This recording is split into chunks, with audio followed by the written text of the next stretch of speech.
What's good, family? So mash the like button, subscribe, and lick off the bell. Wow!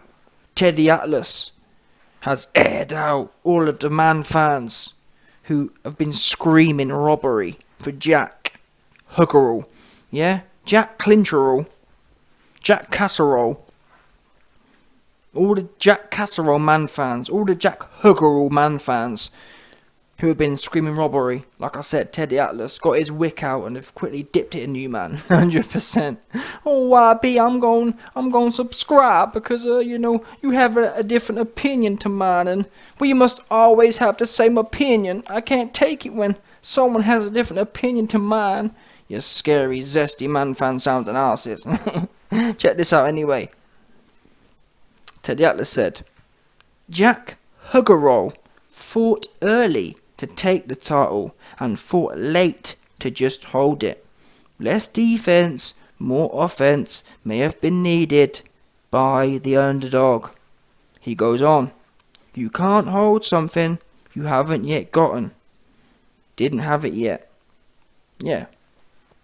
He goes on, difference between Catterall and George Kambosos was Kambosos never took his foot off the gas. Boom. What can I say here, people? I mean, for me, yeah, I was one of the first ones, if not the first one, to even bring up the Kambosos Teofimo Lopez fight. That was one of my first examples of the principles I was talking about. There's an old saying, great minds think alike. Oops. Yeah? I told you, man. George Kambosos went in there and he pushed from start to finish. Got a knockdown on Teofimo. Didn't sit back and think, yep, that'll do me nicely. He carried on pushing. There was no doubt about that. Did any of you man see Catterall? Did any of you man see Jack Catterall pushing? No. He looked like he was having a stroll in the park. He looked like he was having a sparring session, which there is some credit to that, but it was one fight too soon. That kind of class, too calm. Too much class and too calm. All he had to do was push for 4 rounds, and then in his next fight, the title defense, he can take all the time he wants to pick and prod. Just like Floyd. That's how Floyd Mayweather did it, to be honest with you. Once Floyd Mayweather was kind of well known and recognised, he didn't have to push anymore. He was able to sit back and pick and prod. And when you're the A-side and when you're the champion and when you've got all the hype behind you, that's how it goes, unfortunately. Is it right? Is it wrong? I don't know. But people come at me, YB, it's a robbery and boxing should be scored this way and that way. I live on Earth. Part of the reason I backed Josh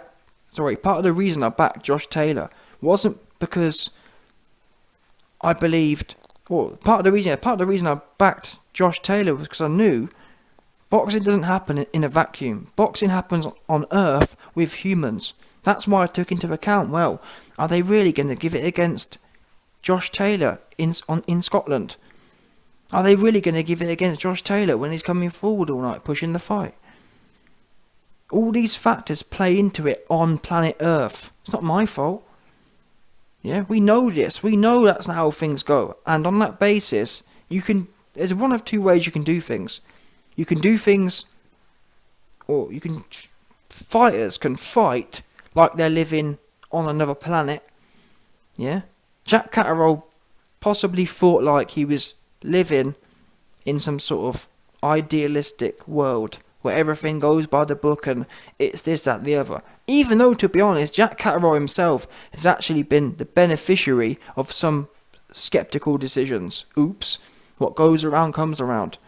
And rather than thinking, wait there a minute, maybe my luck's about to run out, he doubled down again. Wait there a minute, I've had many close decisions myself. He beat O'Hara Davis in a close decision. Yeah? So, has he not learnt his lesson? Wait there a minute, maybe having a split decision or a mixed decision every fight isn't the greatest shout. Let me make sure, going into an undisputed title fight in Scotland, let me not try and rely on the judges on this fight. Why is that? What's the problem with that attitude? Dana White coined the phrase. Don't leave it in the hands of the judges. We know this. And that's how I know most of the people coming at me sideways are casuals. Because anyone who ain't a casual knows, wait a minute, we know that you have to do more than the bare bones minimum. Jack Catterall did the bare bones minimum. Bare bones. And like I said, if he was a champion, I think he fought like a champion. Honestly, if he'd have been the champion, I'd be the first one to tell you, yeah, he got robbed. But he wasn't. And he wasn't at home. And he didn't apply any pressure the whole fight. Which again, people who have boxed know, it's easy to sit back it really is. It's easy to sit back and just pick every now and then clinch. Who can't do that? That's what Klitschko did his whole career. Boring. Bored everyone to tears. Sit back and let people walk onto things.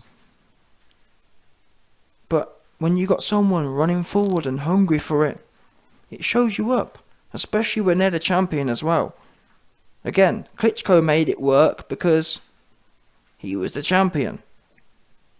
Catterall put on a Klitschko-style performance without having the belts. And Teddy Atlas really spelt this the best way. And so did Carl Froch. Carl Froch said, going into you got to remember as well, people kept telling me, YB, it shouldn't matter that it's an undisputed fight. Well, I'm sorry, it does matter. When you're in the fight of your life for all the belts, that, in my opinion, Josh Taylor, that has to stand for something. It does.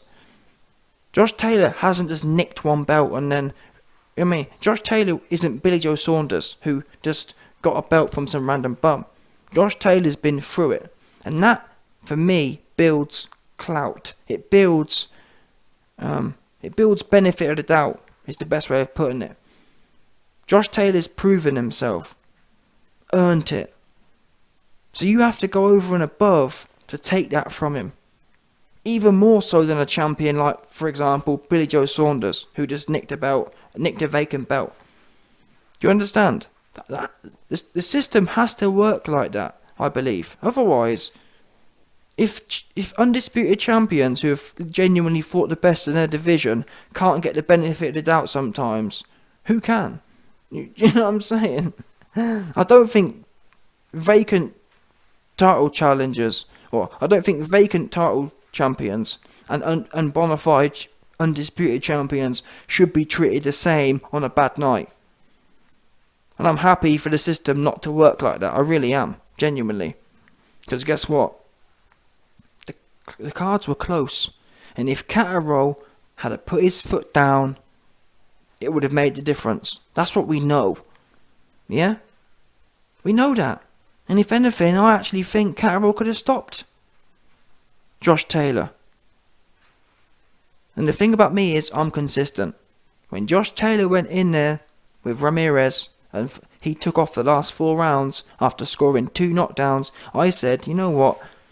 I think he deserved to lose that fight. Because I don't believe people should take the Michael and just back off just because they're winning. I believe if you've got someone hurt and if you've knocked someone down twice and you're dominating the fight like Catterall was, you have an obligation to finish the fight out.